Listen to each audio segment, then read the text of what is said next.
Hello everyone. अभी हम लोगों ने पार्ट 1 में देखा कि श्रम विभाजन और जाति प्रथा क्या है। जाति प्रथा के अनुसार श्रम का विभाजन होना चाहिए या नहीं होना चाहिए, इस पर चर्चा जो भीमराव अंबेडकर ने की थी उसको हमने देखा, उसके बारे में समझा।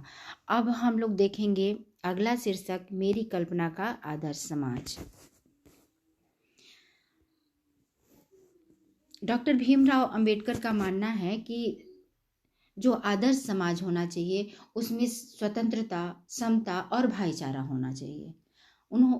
उन्होंने आदर्श समाज की नींव को हमारे सामने प्रदर्शित किया है। आदर्श समाज की छवि जो हमारे सामने प्रस्तुत की है, उस छवि में जो प्रथम शब्द उन्होंने कहा है वह स्वतंत्रता का कहा है कि सबको स्वतंत्रता होना चाहिए अपने कार्य का चुनाव का। दूसरा उन्होंने जो कहा है वह समता है। जैसे जो श्रम विभाजन और जाति प्रथा में उन्होंने एक चीज़ हमारे सामने रखी थी कि जाति प्रथा का निर्धारण जो हुआ था, तो जो निम्न वर्ग के लोग हैं वो निम्न वर्ग के लोगों को लोग ऊंच नीच मान करके, नीच जाति का मान करके उनको बुरी दृष्टि से देखते हैं या उन्हें अछूत मान लेते हैं। ऐसा नहीं होना चाहिए। समानता का अधिकार होना चाहिए। सबके पास मनुष्य की तरह जीने का अधिकार होना चाहिए। सबको एक समान अधिकार होना चाहिए। तो पहला स्वतंत्रता का उन्होंने माना कि स्वतंत्रता होनी चाहिए, सबको बोलने की या कार्य को चुनने की स्वतंत्रता होनी चाहिए। दूसरा समानता का अधिकार होना चाहिए। और तीसरा जो उन्होंने बताया है वह भाईचारा बताया है कि सबको आपस में प्रेम होना चाहिए और आपस में भाईचारा की भावना होनी चाहिए। तो हम लोग अंबेडकर जी की जो संकल्पना है, अंबेडकर जी का जो आदर्श समाज है, उसके बारे में हम लोग चलिए देखते हैं। जाति प्रथा के खेदजनक परिणामों की नीरस गाथा को सुनते सुनाते आप में से कुछ लोग निश्चय ही उब गए होंगे। यह अस्वाभाविक भी नहीं है। अतः अब मैं समस्या के रचनात्मक पहलू को लेता हूँ। मेरे द्वारा जाति प्रथा के आलोचना सुनकर आप लोग मुझसे यह प्रश्न पूछना चाहेंगे कि यदि मैं जातियों के विरुद्ध हूँ तो फिर मेरी दृष्टि में आदर्श समाज क्या है। ठीक है, यदि ऐसा पूछेंगे तो मेरा उत्तर होगा कि मेरा आदर्श समाज स्वतंत्रता, समता, भ्रातृता पर आधारित होगा। वे अपने आदर्श समाज को बताते हैं कि उनका आदर्श समाज स्वतंत्रता, समता और भाईचारे पर आधारित होगा। क्या यह ठीक नहीं है? भ्रातृता अर्थात भाईचारे में किसी को क्या आपत्ति हो सकती है? किसी भी आदर्श समाज में इतनी गतिशीलता होनी चाहिए जिससे कोई भी वांछित परिवर्तन समाज के एक छोर से दूसरे तक संचरित हो सके। ऐसे समाज के बहुविधि हितों में सबका भाग होना चाहिए तथा सबको उनकी रक्षा के प्रति सजग रहना चाहिए। सामाजिक जीवन में आवाज संपर्क के अनेक साधन व अवसर उपलब्ध रहने चाहिए। तात्पर्य यह है कि दूध पानी के मिश्रण की तरह भाईचारे की यह वास्तविक रूप है और इसी का दूसरा नाम लोकतंत्र है। लोकतंत्र का दूसरा नाम भाईचारा ही होता है, क्योंकि लोकतंत्र केवल शासन की एक पद्धति ही नहीं है। लोकतंत्र मूलतः सामूहिक जीवनचर्या की एक रीति तथा समाज के सम्मिलित अनुभवों के आदान प्रदान का नाम है। इनमें यह आवश्यक है कि अपने साथियों के प्रति श्रद्धा के व सम्मान का भाव हो। इसी प्रकार स्वतंत्रता पर भी क्या कोई आपत्ति हो सकती है? गमनागमन की स्वाधीनता, जीवन तथा शारीरिक सुरक्षा की स्वाधीनता।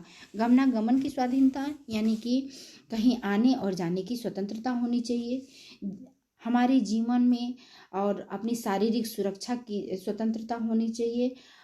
अर्थों में शायद ही कोई स्वतंत्रता का विरोध करे। इन अर्थों में कहीं आने जाने की स्वतंत्रता या शारीरिक सुरक्षा की स्वतंत्रता या हमको कोई कार्य करना है उसकी स्वतंत्रता, इसमें स्वतंत्रता का विरोध, इस परिदृश्य में कोई भी स्वतंत्रता का विरोध नहीं करेगा।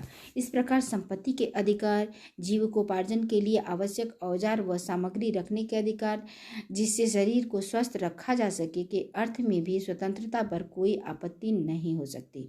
तो फिर मनुष्य की शक्ति के सक्षम प्रभावशाली प्रयोग को भी स्वतंत्रता क्यों नहीं प्रदान की जाए?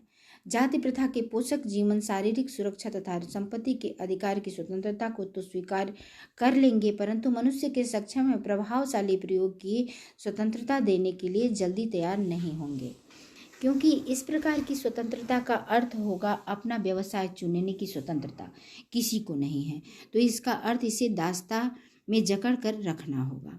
अगर हमें अपना व्यवसाय चुनने की स्वतंत्रता नहीं है तो यह दास्ता नहीं तो और क्या है, क्योंकि दास्ता केवल कानूनी पराधीनता को ही नहीं कहा जा सकता है। दास्ता में वह स्थिति भी सम्मिलित है जिसमें कुछ व्यक्तियों को दूसरे लोगों के द्वारा निर्धारित व्यवहार एवं कर्तव्यों का पालन करने के लिए विवश होना पड़ता है। यह स्थिति कानूनी पराधीनता न होने पर भी पाई जा सकती है।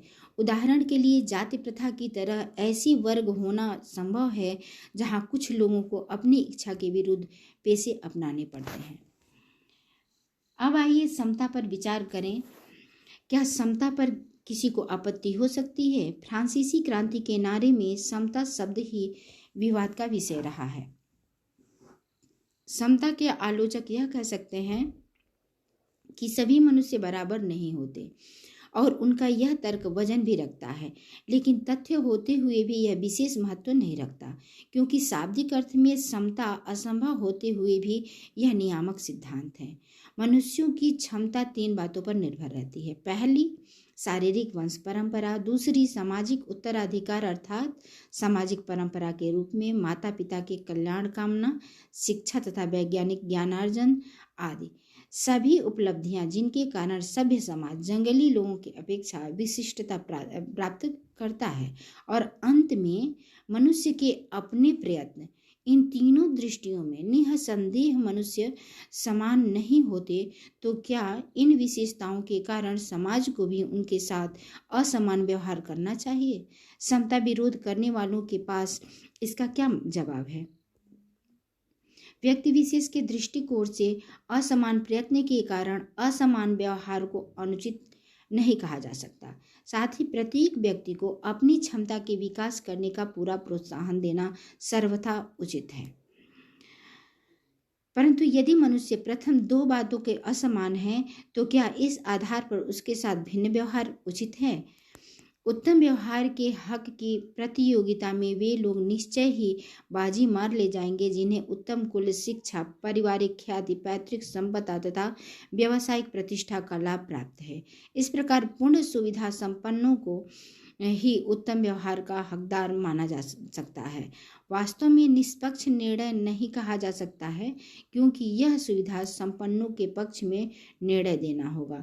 अतः न्याय का तकाजा यह है कि जहां हम तीसरे प्रयासों की असमानता, जो मनुष्यों के अपने वश की बात है, आधार पर मनुष्य के साथ असमान व्यवहार की उचित ठहराते हैं, वहां प्रथम 2 आधारों, जो मनुष्य के अपने वश की बात नहीं है पर उनके साथ असमान व्यवहार नितांत अनुचित है और हमें ऐसे व्यक्तियों के साथ यथासंभव समान व्यवहार करना चाहिए। दूसरे शब्दों में यह कहा जा सकता है कि समाज की यदि अपने सदस्यों से अधिकतम उपयोगिता प्राप्त करनी है तो यह तो संभव है जब समाज में सदस्यों के आरंभ से ही समान अवसर एवं समान व्यवहार उपलब्ध कराए जाएं। समता के औचित्य यहीं पर समाप्त नहीं होता, इसका और भी आधार उपलब्ध है।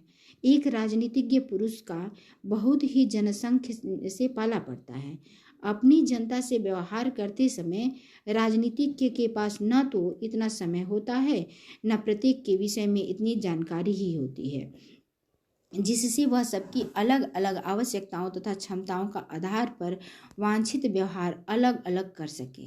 वैसे भी आवश्यकताओं और क्षमताओं के आधार पर भिन्न व्यवहार कितनी भी आवश्यक तथा औचित्यपूर्ण क्यों न हो, मानवता की दृष्टिकोण से समाज 2 वर्गों में और श्रेणियों में नहीं बढ़ सकता। ऐसी स्थिति में राजनीतिज्ञ को अपने व्यवहार में एक व्यवहार्य सिद्धांत की आवश्यकता रहती है और यह व्यवहार सिद्धांत यही होता है कि सब मनुष्यों के साथ समान व्यवहार किया जाए। राजनीतिज्ञ यह व्यवहार इसलिए नहीं करता कि सब लोग समान होते हैं, बल्कि इसलिए कि वर्गीकरण एवं श्रेणीकरण संभव होता है। इस प्रकार समता यद्यपि काल्पनिक जगत की वस्तु है, फिर भी राजनीतिज्ञ की को सभी परिस्थितियों को दृष्टि में रखते हुए इसके लिए यही मार्ग भी रहता है, क्योंकि यही व्यवहारिक भी है और यही व्यवहार की एकमात्र कसौटी भी है। यह चैप्टर आप लोगों का यहीं पे समाप्त होता है। उम्मीद है कि यह चैप्टर भी आप लोगों के समझ में आया होगा। अगर नहीं समझ में आया हो तो फिर आप लोग कमेंट करके पूछ सकते हैं। जहाँ कोई भी दिक्कत होगी मैं आप लोगों का यथासंभव प्रयास करूँगी कि आप लोगों के हर डाउट को क्लियर करूँ।